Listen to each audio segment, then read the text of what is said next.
This is Dr. Tori. Welcome to the Influence Everyday Show, where we make every day better and we influence for good.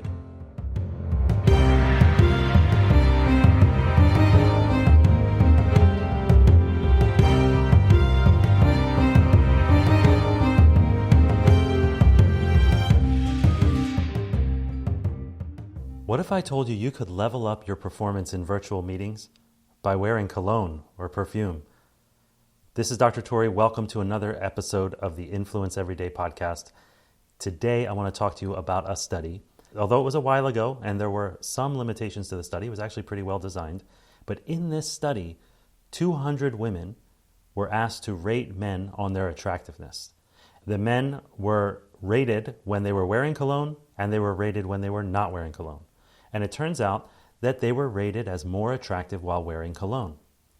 I recognize the fact that some of us might be like, I don't think perfume or cologne makes someone more attractive. It doesn't. In fact, sometimes it's too overpowering or gives me a headache or annoys me or I don't like that particular scent. I get it.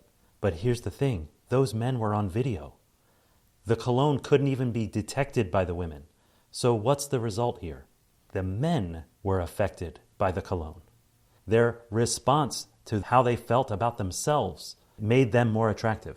If you've ever heard me do a keynote on the simple rules of influence, or if you've taken the course, you know that the number one rule, by far the most important, hands down, bar none, there's no question about it, underline it, highlight it, the most important rule of influence is to manage your state. Manage your state. Because your state, there are so many things that depend on it. Your body language, your tone of voice, your pace of speech, how you establish rapport, if you even establish it with somebody, how your performance at tasks, your memory, your learning, your recall, the stories available to you are all state dependent. And there are lots of things that affect your state. It's not only mood and emotions, it's also things like, are you tired? Do you have to use the bathroom? Is there something that is causing some sort of urgency, like you have to be somewhere? Or did you just leave an argument? You're physiologically still revved up from that argument.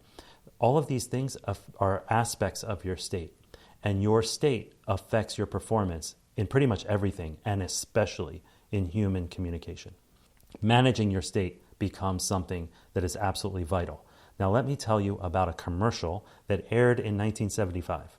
This commercial was for the Wonder Bra. Now, I don't want you to think I'm like sitting around watching bra commercials from the 1970s. I'm not. This was referred to by my hypnotherapy teacher, and so I went back and looked it up. And in that commercial, they say something that is really incredibly insightful and valuable. When you look good, you feel good. And when you feel good, you look great. When you look good, you feel good. And when you feel good, you look great. Pay attention to that last part. When you feel good, you look great. That essentially sums up this study. And the study, by the way, was done by Berghe and Mace in 1987, and so published. It was a while ago. I recognize I'm referencing something from 1987, a study from 1987, and a commercial from 1975. But guess what? They're still valuable. Not only that study was repeated in multiple different kind of social psych kind of situations. We can learn incredible lessons from that. The men were more attractive when they felt better about themselves. And in this case, cologne was the thing that made them feel better about themselves. But it reflected in their body language and how they carried themselves. We can take that lesson from them. We can actually do the exact same thing. You're on video for virtual meetings. You're on video when you're recording a video like, say, for social media or for a podcast or something like that. You're on video. When you feel good, you look great. What will it take for you to feel good? Sometimes it's cologne or perfume. Sometimes it's the type of clothes you wear. Sometimes it's what happened in the hour before the thing, right? Sometimes it's however you managed your state. Too often, though, we're winging it.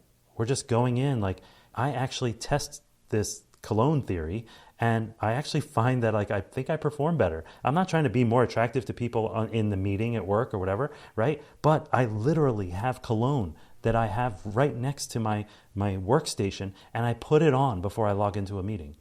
The other thing is I found sometimes, like based on the clothes I'm wearing, I've tried that, where your bottom half is like you're wearing something else, like sweats or underwear or something like that, and you're logged in and you have like a suit jacket and a button-down shirt on the top. I've tried that. Sometimes that makes me like in a giggly mood, and actually I perform better in meetings that way. But other times I feel self-conscious and I don't think I perform as well. Check in with yourself. What is my state now, and what will it take for me to be in the optimum state for that thing I'm about to do? And in this case, logging into a video meeting. If you have to, put on perfume, put on cologne. Here's what I've done. I have created a PDF called 101 Ways to Manage Your State. And you can download that at drtori.com/101, drtori.com/101. Go there now. You can download this PDF and just look at it. There are 101 ways there, but there are thousands more to manage your state. Pick one and try it and see if that helps in your next interaction. Before you walk into that meeting, before you log into that meeting, before you walk into your home, before you greet your kids or your significant other, before you go in and ask a hard question or have a difficult conversation, try one of these things and see how you do. Be deliberate about managing your state, especially for things that are important to you. Go ahead, download that PDF, 101 Ways to Manage Your State, drtori.com/101, and try it. If that one thing doesn't work for you, then try something else. If you've tried meditation and that doesn't work, try something else. If you've tried journaling and that doesn't work, try something else. If you've tried exercise, you've tried these things, and if those things aren't working for you, try something else. It's tailored to you, and it's up to you. Pay attention to your state before you go into things. Your state really matters to how the rest of the interaction goes. It sets the stage, so be deliberate about it. Again, drtori.com/101. I'll see you in the next episode. This is only the end of today's show if you let it be. Who needs to hear what you just heard? Go ahead and share it with them right now. The Influence Everyday podcast is free. We don't sell advertising space, so telling others is the best way to pay us back, but more importantly, it's the best way to pay it forward. If you enjoyed today's podcast, take a moment to rate and review the show. Then check out the additional links and materials that go along with it. They offer more ways to take your influence, your impact, and your relationships to a whole new level. Now go forth and influence for good every day.